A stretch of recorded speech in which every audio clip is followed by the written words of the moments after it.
जो हमारा टॉपिक है वो है आपका इंक्रीजिंग एंड डिक्रीजिंग फंक्शंस।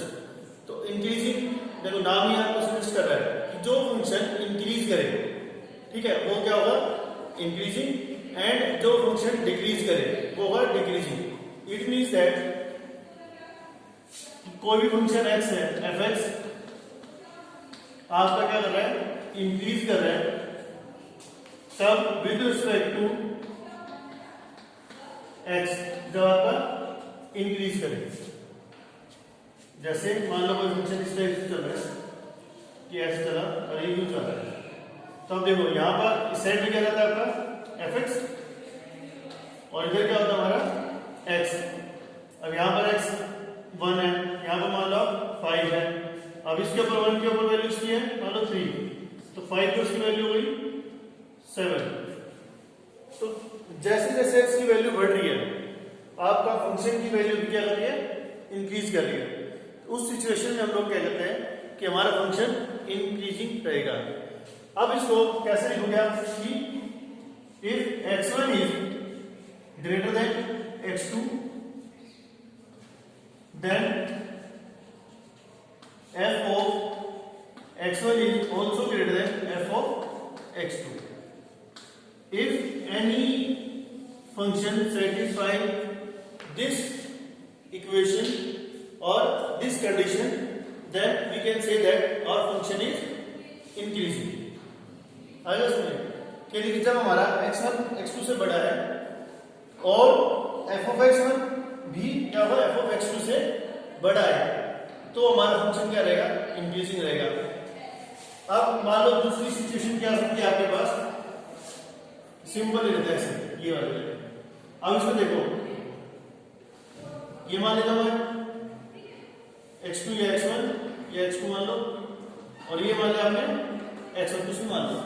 तो यहां पर देखो x2 किसकी वैल्यू क्या है इतनी है, और x1 किसकी वैल्यू क्या होगी ये वाली वैल्यू होगी, और x1 की क्या थी ये वाली वैल्यू थी। तो इसका मतलब क्या हुआ कि x1 में क्या है x2 से बड़ा है, यहां पर x1 की वाली वैल्यू क्या है x1 is greater then x2। मान लो मैं इसकी वैल्यू ले लेता हूं, ये लेता हूं 5 और ये लेता हूं 10 और ये लेता हूं मैं 15 और ये लेता हूं 20। अब देखो x2 पे तो इसकी वैल्यू कितनी फंक्शन की वैल्यू 20 और x1 पे वैल्यू कितनी है 15, यानी कि और x1 की वैल्यू कितनी है 10 और x2 की वैल्यू कितनी है 5। तो x1 की वैल्यू कितनी है 10 और x1 की वैल्यू कितनी है 5। 10 5 से बड़ा होता है तो x1 क्या है ग्रेटर देन x2 है। अब जो f of x1 है वो क्या है f of x2 से लेस आ रहा है। f of x1 की वैल्यू कितनी है 15 और इसकी वैल्यू कितनी है हमारी 20।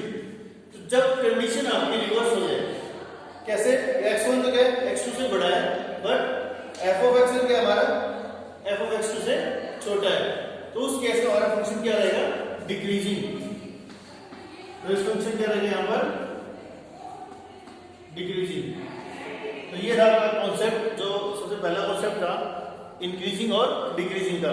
तो इसमें हम लोग क्या प्रूव करेंगे स्टार्टिंग में कि कोई भी हम लोग दो पॉइंट ले लेंगे x1 एंड x2, ठीक है, और हम लोग मानते हैं कि x1 is greater then x2।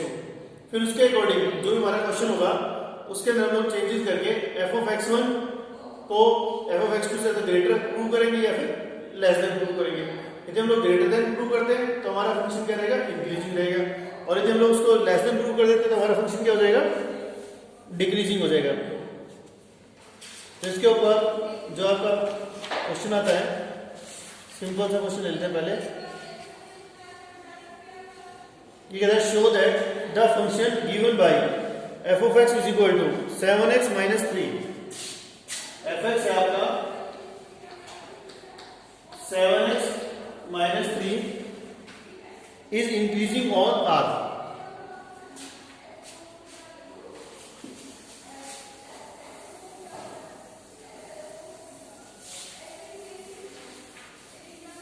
इस टाइप का क्वेश्चन ऐसे 1 मार्क्स के अंदर आ सकता है, ज्यादा तो नहीं आएगा, ठीक है।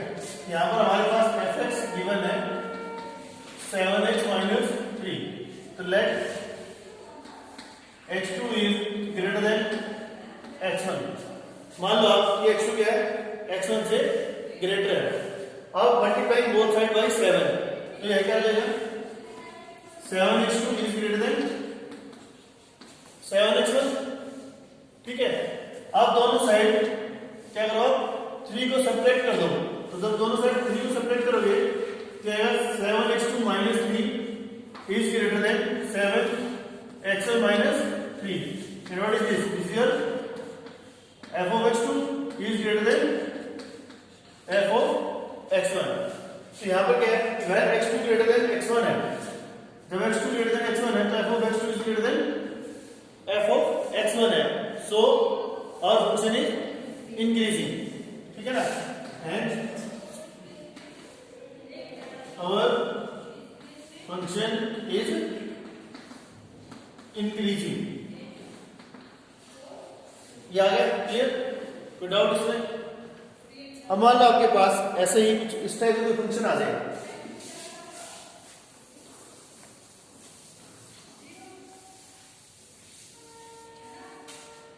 तो आपसे कह रहे fx है, fx is equal to 1 by 7x मान लेते हैं हम लोग। ठीक है, इतना ही है। तो अभी बता रहा हूं कि ये फंक्शन इंक्रीजिंग है डिक्रीजिंग है। तो सबसे पहले आप क्या करोगे, लेट x1 इज या x2 is greater then x1। अब जब इसका रेसिप्रोकल लोगे तो क्या होगा, इनइक्वालिटी रिवर्स हो जाती है। तो 1 by x2 is less then 1 by x1। अब दोनों साइड क्या करो, 7 से डिवाइड कर दो या 1 बाई 7 से मल्टीप्लाई कर दो। चलेगा 1 by 7x2 is less then 1 by 7x1। तो यहां पर क्या करेंगे, f of x2 is less then f of x1। अब हमारा फंक्शन क्या था, देखो x2 is greater then x1 है, बट हमारे पास क्या है, f of x2 is less then f of x1, यानी कि इसका उल्टा हो गया एक तरह से। तो यहां पर हमारा फंक्शन क्या रहेगा, डिक्रीजिंग। Function is decreasing. तो ये कॉन्सेप्ट था आपका फर्स्ट कि हम लोग डिक्रीजिंग और इंक्रीजिंग फंक्शंस को कैसे इवैल्यूएट करते हैं। बट जो हमारा आगे आता है टेस्ट, ठीक है।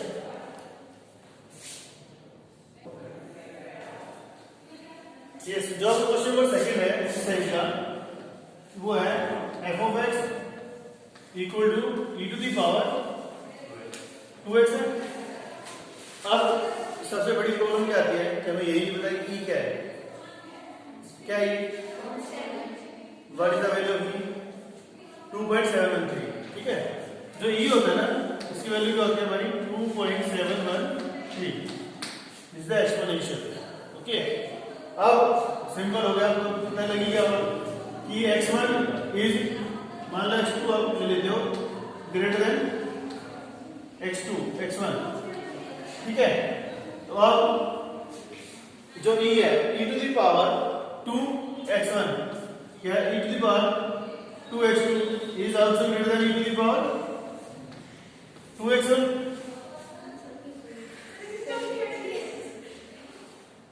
e की power 2x2 is greater than e की पावर 2x1। क्यों, क्योंकि मान लो आपके पास x2 is greater then x1 है। इसको आप एग्जांपल लेकर सोच लो कि मान लेता हूं मैं x2 तो है हमारा 10 और x1 है 2। ठीक है, अब e raise to the power 10 और e raise to the power 2, अब इन दोनों में से कौन बड़ा है, e raise to power 10। e 2.713 को आप 10 बार मल्टीप्लाई करोगे और एक e टू द 2.713 को 2 बार मल्टीप्लाई करो तो दो वैल्यू किसकी आएगी बड़ी, वो किसकी आएगी, e की पावर 10 की। So you can say that e is equal to x2 is greater than e की power 2x1. Therefore, f of x2 is greater than f of x1. Hence, the function is increasing. Clear? अब हम लोग करते हैं next test. That is called the first derivative test या derivative test. एक ही बात है। उसमें क्या करना होता है कि हमारे पास सबसे पहले जो फंक्शन है, फर्स्ट स्टेप है उसका कि इसको fx मान लो।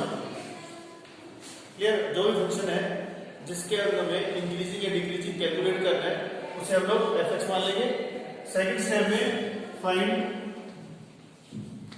f डैश x, ये सेकंड स्टेप हो गया कि हम लोग क्या करेंगे, इसका डेरिवेटिव लेंगे। थर्ड स्टेप में हम लोग क्या करेंगे, पुट करेंगे f dash x is equal to 0 and find its roots, कि जो भी हमने f डैश x कैलकुलेट किया है उसको हम लोग इक्वल टू 0 पुट करेंगे और उसके रूट्स निकालेंगे। मान लो उसके रूट्स आ जाते हैं आपके अल्फा, बीटा, गामा एक्सेट्रा। ठीक है, तो ये हमारे रूट्स आ गए। उसके बाद हम लोग इन रूट्स को एक नंबर लाइन पे रिप्रेजेंट करेंगे। जैसे मान लीजिए 0 हो गया, ये हमारा अल्फा हो गया, ये मान लो बीटा और ये हमारा मान लिया हमने गामा, और ये इधर माइनस इन्फिनिटी है और इधर क्या है प्लस इन्फिनिटी है। तो जो भी हमारे पास क्या है रूट्स, उसके ऊपर एक ऐसे एरो बना दो सिर्फ रूट्स पे। तो ये बहुत ज्यादा इंपॉर्टेंट है आपके जो ये वाली एक्सरसाइज है उसके लिए। तब यहां से आप माइनस इन्फिनिटी से चले तो आपके यहां पर जाकर के बीटा के ऊपर यानी कि इस एरो का आपकी ब्रेक आ गया, तो ये आ गया आपका माइनस इन्फिनिटी से बीटा, पहला इंटरवल बन गया। दूसरा इंटरवल क्या बनेगा, माइनस बीटा से बीटा से अल्फा। जब यहां से आ गए, अब यहां से आप जा रहे हो तो सीधी टक्कर हो गई आपकी गामा के पास, तो ये जो इंटरवल बनेगा ये बनेगा अल्फा से गामा और उसके बाद स्ट्रेट यानी गामा टू इंफिनिटी। यहां पर जो भी आप इंटरवल यूज करोगे सारे ओपन इंटरवल को यूज करना है, इनमें कोई भी क्लोज इंटरवल नहीं आएगा। उसके बाद आपको करना है fourth step, check the sign of f dash x in each interval. मतलब क्या हुआ इसका कि जो हमारे पास हमने इंटरवल बनाए हैं उन हर एक इंटरवल में हम लोग f डैश x का साइन चेक करेंगे। यदि f dash x greater than 0 है तो फंक्शन आपका जो रहेगा वो रहेगा इंक्रीजिंग। ठीक है, यदि आपका f डैश x जो है वो आता है लेस देन 0 तो जो हमारा फंक्शन रहेगा वो रहेगा डिक्रीजिंग। क्लियर? यानी कि हमारा फंक्शन इंक्रीजिंग कब रहेगा, डिक्रीजिंग कब रहेगा, कैसे रहेगा, ये सारी चीज क्लियर हो गई। अब आता है फंडा कि how to check the sign. तो उसके लिए आप क्या करना, जैसे माइनस इन्फिनिटी से मान लो यहाँ पर वैल्यू आती है माइनस का 5 आ जाता है, तो इन दोनों की कोई भी बीच की वैल्यू लेके -6 ले लो और -6 इसमें पुट कर दो फंक्शन में, और फिर देखो कि इसका साइन क्या आता है, नेगेटिव आता है या फिर पॉजिटिव आता है। यदि साइन आता है आपका नेगेटिव तो आपका फंक्शन क्या रहेगा, डिक्रीजिंग, और साइन आता है आपका पॉजिटिव तो फंक्शन क्या रहेगा, इंक्रीजिंग। बस ये आपको करना है। और यदि साइन वेरी करे किसी भी पर्टिकुलर इंटरवल में आपका फंक्शन जो है कभी पॉजिटिव आ जाए कभी नेगेटिव आ जाए तो आपका ना इधर इंक्रीजिंग होगा ना ही वो डिक्रीजिंग रहेगा। क्लियर?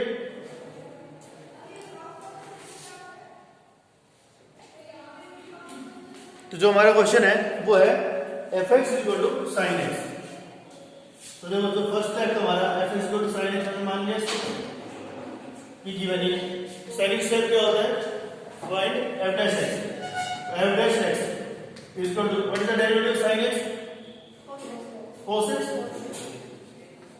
तो ये आ गया हमारा, इतना आ गया। अब हमें इंटरवल इसमें ऑटोमेटिकली गिवन है। इंटरवल क्या क्या गिवन है, ये कहता है 0 से π/2 में। देखो अब 0 से π/2 ये इंटरवल है।